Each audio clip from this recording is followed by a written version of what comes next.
नमस्कार। भीतर के सनातन सत्य की इस अद्भुत यात्रा में आपका बहुत बहुत स्वागत है। सोचिए, मनुष्य ने सदियों से जीवन का अर्थ, शास्त्रों का ज्ञान, सब कुछ बाहरी तो खोजा है ना? और नतीजा क्या हुआ? हम बाहरी प्रतीकों में, कर्मकांडों में पूरी तरह उलझ कर रह गए। लेकिन सच बताऊं, हमारे प्राचीन ऋषियों ने जो कुछ भी कहा था, वो सब हमारे भीतर की चेतना का एक बहुत ही गहरा विज्ञान था। आज हम कर्म, प्राण, ओम, यज्ञ और योग जैसे शब्दों को डिकोड करेंगे। ये सिर्फ शब्द नहीं है, ये सीधा हमारी आत्मा तक पहुंचने के दरवाजे हैं। तो चलिए आज इनके असली और गहरे अर्थ को समझते हैं। अब एक पल के लिए ये सोचिए, क्या हो अगर हमारे शास्त्रों का अर्थ कभी बाहरी दुनिया के बारे में था ही नहीं। मतलब हमने हमेशा अर्थ को बाहर खोजा और इन पवित्र शब्दों को बस दुनियादारी के कामों तक सीमित कर दिया।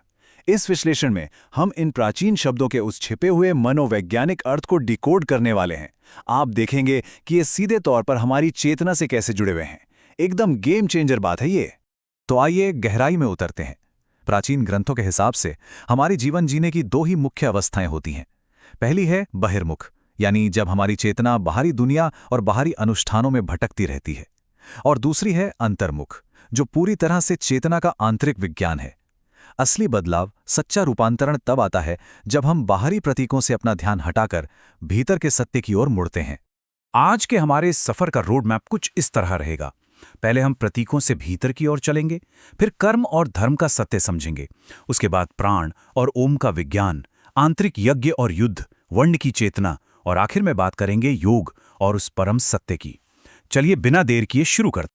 तो सबसे पहले हमारी इस डिकोडिंग के पहले चरण में आते हैं प्रतीकों से भीतर की ओर मुड़ना। महर्षि रमण का एक बहुत ही गहरा सूत्र है। वो कहते हैं कि सच्ची आध्यात्मिक खोज बाहर की परिस्थितियों को बदलने से बिल्कुल शुरू नहीं होती, बल्कि ये तब शुरू होती है जब आप मन को बाहर भटकने से रोकते हैं और उसे उसके उद्गम यानी अपने हृदय में स्थिर करते हैं। जब हमारी ऊर्जा बाहर बिखरने के बजाय हमारे भीतर इकट्ठी होने लगती है, बस तभी सच्ची अंतर्मुखता का जन्म होता है। ठीक है, अब आगे बढ़ते हैं हमारे दूसरे पड़ाव पर, कर्म और धर्म का सत्य। ये दो ऐसे शब्द हैं जो हम समाज में रोज सुनते हैं, लेकिन शायद सबसे ज्यादा गलत इन्हीं को समझते हैं। तो कर्म आखिर है क्या? देखिए, कर्म का असली अर्थ सिर्फ वो काम नहीं है जो आप अपने हाथों से कर रहे हैं। बिल्कुल नहीं। आपका हर विचार, आपकी हर भावना, आपकी हर आंतरिक प्रतिक्रिया, ये सब भी कर्म है।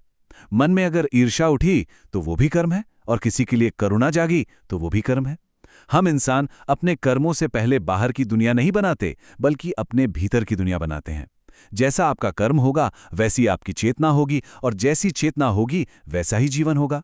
इसीलिए तो श्रीमद् भगवद गीता बार बार कहती है, कर्म करो पर उसमें अपना अहंकार, अपना मैं मत जोड़ो।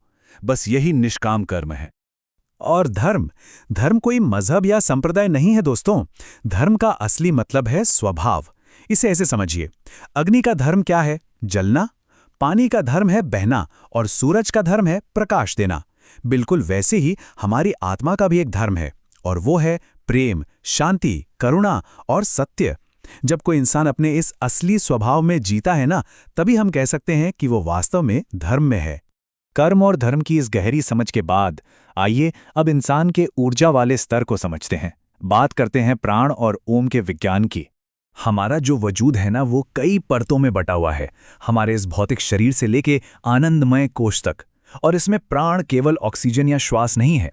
प्राण वो अदृश्य जीवन ऊर्जा है जो हमारे शरीर, मन और चेतना तीनों को आपस में जोड़कर रखती है। शरीर तो खाने से चल जाता है, पर जीवन प्राण से चलता है। कभी ध्यान दिया है, जब प्राण अशांत होता है तो मन कितना भटकता है, और जब प्राण शांत होता है तो ध्यान अपने आप गहरा होने लगता है। इसीलिए तो हमारे ऋषियों ने श्वास को सीधा आत्मा तक जाने वाला पुल कहा है।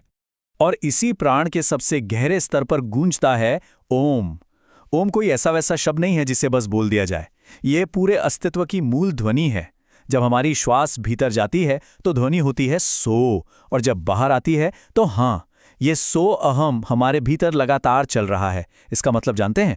इसका अर्थ है मैं वही हूं।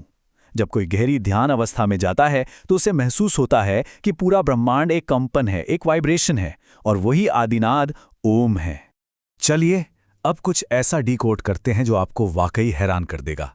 प्राचीन महाकाव्यों के वो मनोवैज्ञानिक रहस्य जिन्हें अक्सर बाहरी घटनाओं के तौर पर देखा गया। आंतरिक यज्ञ और युद्ध। यज्ञ का असली अर्थ बाहर आग जलाना नहीं है, बल्कि ये हमारे भीतर की अग्नि है। अनुचित इच्छाओं को त्याग देना यज्ञ है।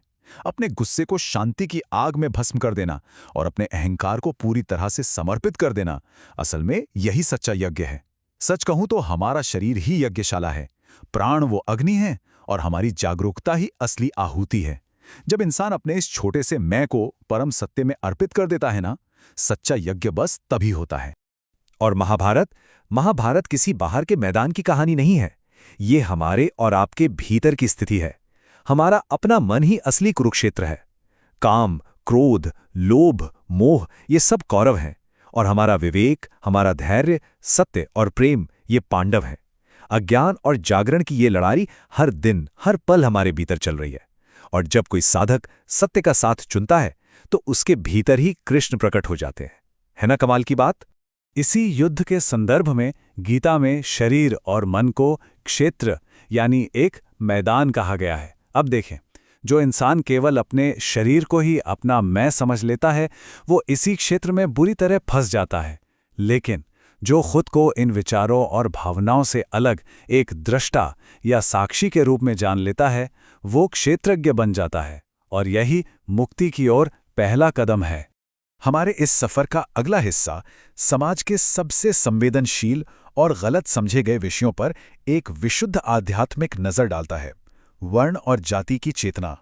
तो अहम बात यह है कि प्राचीन आध्यात्मिक विज्ञान में वर्ण का जन्म से कोई लेना देना नहीं था। ये पूरी तरह से चेतना की अवस्था थी। जो चेतना सिर्फ जिंदा रहने और भोगने में अटकी है, वो शूद्र अवस्था है। जो चीजें जोड़ने और संचय करने में जीती है, वो वैश्य है। जो अपने भीतर के अंधकार से लगातार लड़ रही है, वो क्षत्रिय है। और जो आखिरकार सत्य को जान ले, वो ब्राह्मण है। ये इंसानों को बांटने वाली श्रेणियां नहीं थी, बल्कि ये तो हमारी आत्मा के विकास का एक नक्शा था। और यहीं से निकलकर आता है वर्ण संकर का असली मतलब। जब हमारा मन, हमारी बुद्धि और हमारे कर्म ये तीनों एकदम बिखर जाएं, तो भीतर वर्ण संकर पैदा होता है। मतलब मन कुछ और ही चाह रहा है, बुद्धि कुछ अलग ही तर्क दे रही है, और हम कर कुछ और ही रहे हैं। आजकल जिसे हम एंग्जाइटी या स्ट्रेस कहते हैं ना, वो ज्यादातर यही आंतरिक वर्ण संकर है। यही हमारे भीतर का बिखराव है जो अशांति पैदा करता है। बिल्कुल इसी तरह आत्मा की कोई भौतिक जाति नहीं होती। जाति का जो मूल अर्थ था, वो था मनुष्य की आंतरिक प्रकृति। जो इंसान हमेशा क्रोध में जीता है, उसकी जाति क्रोध हो गई।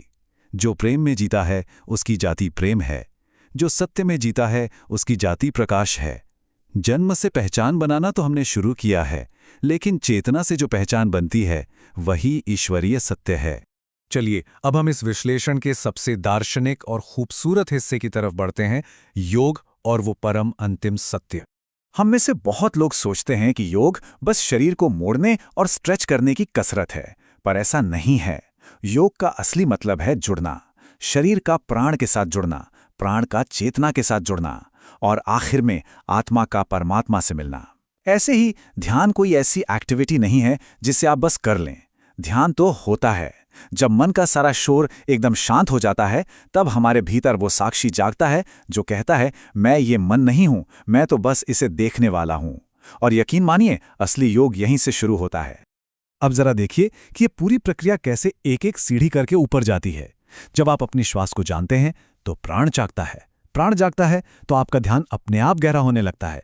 ध्यान गहरा होता है तो आपके भीतर का वो कुरुक्षेत्र शांत हो जाता है। और जब वो युद्ध शांत होता है, तब सच्चा ज्ञान प्रकट होता है। ये ज्ञान हजारों किताबें रटने से नहीं आता। ये तब आता है जब जानने वाला खुद एक गहरी शांति बन जाए।